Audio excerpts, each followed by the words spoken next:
اور جب محفل شروع ہوتی ہے تو پھر آ کے ہم ایک سائڈ پہ بیٹھ جاتے ہیں، جی اس بندے کے پاس حاضری لگ جائے جس کے ہاں فوتگی ہوئی ہے، پتہ لگ جائے، منہ دکھانا ہوتا ہے میں آ گیا ہوں، بندوں کے پاس حاضری لگوانے کی فکر ہے، اللہ کے پاس حاضری لگوانے کی فکر نہیں۔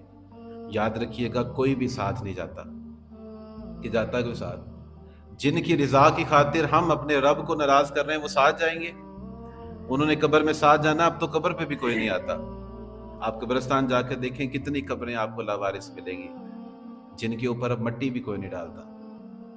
تو صرف بندوں کو راضی کرتے کرتے ہم نے اپنے رب کو ناراض نہیں کرنا۔ بندے راضی ہوتے ہیں ٹھیک ہے، نہیں ہوتے تب بھی ٹھیک ہے، رب راضی ہونا چاہیے۔ جب ہمارا رب ہم سے راضی ہوگا تو رب کی رحمت کے سہارے قبر میں بھی ہوں گے، اور رب کی رحمت سے اللہ جنت کا داخلہ بھی عطا فرما دے گا۔ سارے معاملات تو رب نے سیدھے کرنے ہیں نا، تو رب کو ناراض کر دیا بندوں کو راضی کرتے کرتے۔ توجہ بندوں کو راضی کرنے کی طرف نہیں ہونی چاہیے۔ میاں صاحب فرماتے ہیں یہ کبھی بھی راضی نہیں ہوتے، یہ ان کا حال بھیڑ بکریوں جیسا ہوتا ہے، ادھر والوں کو مناتے ہیں تو ادھر والے ناراض ہو جاتے ہیں، ادھر والوں کو مناتے ہیں تو ادھر والے ناراض ہو جاتے ہیں۔ تو ادھر توجہ نہ کریں، توجہ کس کی طرف ہونی چاہیے؟ رب رسول کو راضی کرنا۔ کس کو راضی کرنا ہے؟ جنہوں نے رب رسول کو راضی کیا ہوا ہے دنیا ان سے راضی ہے۔ داتا صاحب کو دیکھا آپ نے؟ جی کسی نے دیکھا؟ زیارت کی ہے کسی کی؟ کسی نے بھی نہیں کی۔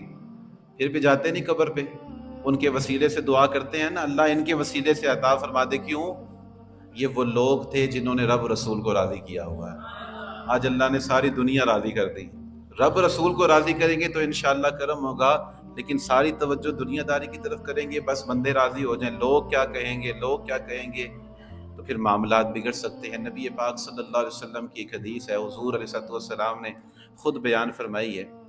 دیکھیں اللہ ہم سے کتنا پیار، ہم اس کی رحمت سے بھاگتے ہیں، ہم اس کی رحمت سے دور بھاگتے ہیں، ہم اس کو سجدہ نہیں کرتے، لیکن وہ ہمارا رب ہم سے کتنا پیار کرتا ہے۔ حضور فرماتے ایک آدمی تھا، اللہ نے بڑا پیسہ اس کو دیا تھا، لیکن آپ کو پتا ہے کہ جو رب دیتا ہے نا وہ کبھی کبھی آزمائش کے لیے لے بھی لیتا ہے۔ وہ سارا کا سارا کاروبار اس کا خراب ہو گیا، تباہ ہو گیا۔ اب وہ اپنے دوستوں کے پاس گیا پیسے مانگنے کے لیے، تو دوستوں نے بھی 3-4 دن پیسے دیے، بعد میں دوست بھی کہنے لگے کہ اب تو یہ بھکاری بن گیا ہے، اب اس سے کوئی منہ نہیں لگاتا تھا، جس کے پاس جاتا تھا لوگ پیچھے ہٹ جاتے تھے۔ ساری عمر ہی آٹا گندا ہے تے لکھاں کیتے نے پیڑے، وقت آیا ہی محمد بخشا تے کوئی نہیں لگا نیڑے۔ یہ کبھی ایسا وقت بھی آتا ہے کوئی بھی نہیں پوچھتا، وہ کوئی بھی جناب اس کو منہ نہ لگائے، کوئی بھی اس کے پاس نہ بیٹھے، کوئی اس کو پیسے دینے کے لیے تیار نہیں۔ پھر وہ کہنے لگا رب کی بارگاہ میں نہ حاضر ہو جائے، حالانکہ کبھی مسجد میں نہیں گیا، کبھی اس نے رب کی عبادت نہیں کی۔ مسجد میں آ گیا، اللہ کی بارگاہ میں جھک گیا، دعا کی اللہ کاروبار چلا دے۔ اللہ کریم نے فرشتوں سے فرمایا فرشتوں دیکھو کیا کہتا ہے، جو کہتا ہے ایسا کام کر دو۔ تو فرشتے عرض کرنے لگے یا اللہ یہ ڈر کے نہیں آیا، یہ حضور بیان فرما، یہ ڈر کے نہیں آیا اللہ، یہ تیرے خوف سے نہیں آیا، یہ شرمندہ ہو کے نہیں آیا، یہ صرف اپنا کام نکلوانے کے لیے آیا ہے۔ تو رب کریم نے ارشاد فرمایا مجھے یہ بھی پتا ہے کہ یہ صرف کام نکلوانے کے لیے آیا ہے، اور مجھے یہ بھی پتا ہے کہ اس نے دوبارہ کوئی نہیں آنا۔ مجھے بتائیں دنیا داری کے معاملات میں پتہ ہو جس بندے نے بعد میں لفٹ کوئی نہیں کروانی، کون دیتا ہے؟ کوئی دیتا ہے؟ کون دیتا ہے دینے کو منہ چاہیے دینے والا ہے سچا۔ فرمایا کہ اللہ پاک نے فرمایا مجھے پتا ہے اس نے بعد میں بھی نہیں آنا، پر ابھی تو آیا ہوا ہے نا، ابھی تو اس نے ہاتھ اٹھائے ہیں، دے دو جو کہتا ہے۔ اللہ پاک نے پھر سے کاروبار چلا دیا، پھر سے برکت ہوئی اس کے کاروبار کے اندر۔ دوسری مرتبہ پھر اس کا کاروبار خراب ہوا، پھر اللہ کی بارگاہ میں آ گیا۔ حضور فرماتے 70 مرتبہ اس نے ایسا کیا۔ کتنی مرتبہ؟ 70 مرتبہ اس نے ایسا کیا۔ آتا تھا اپنا کام نکلواتا تھا، پھر اللہ کی عبادت نہیں کرتا تھا۔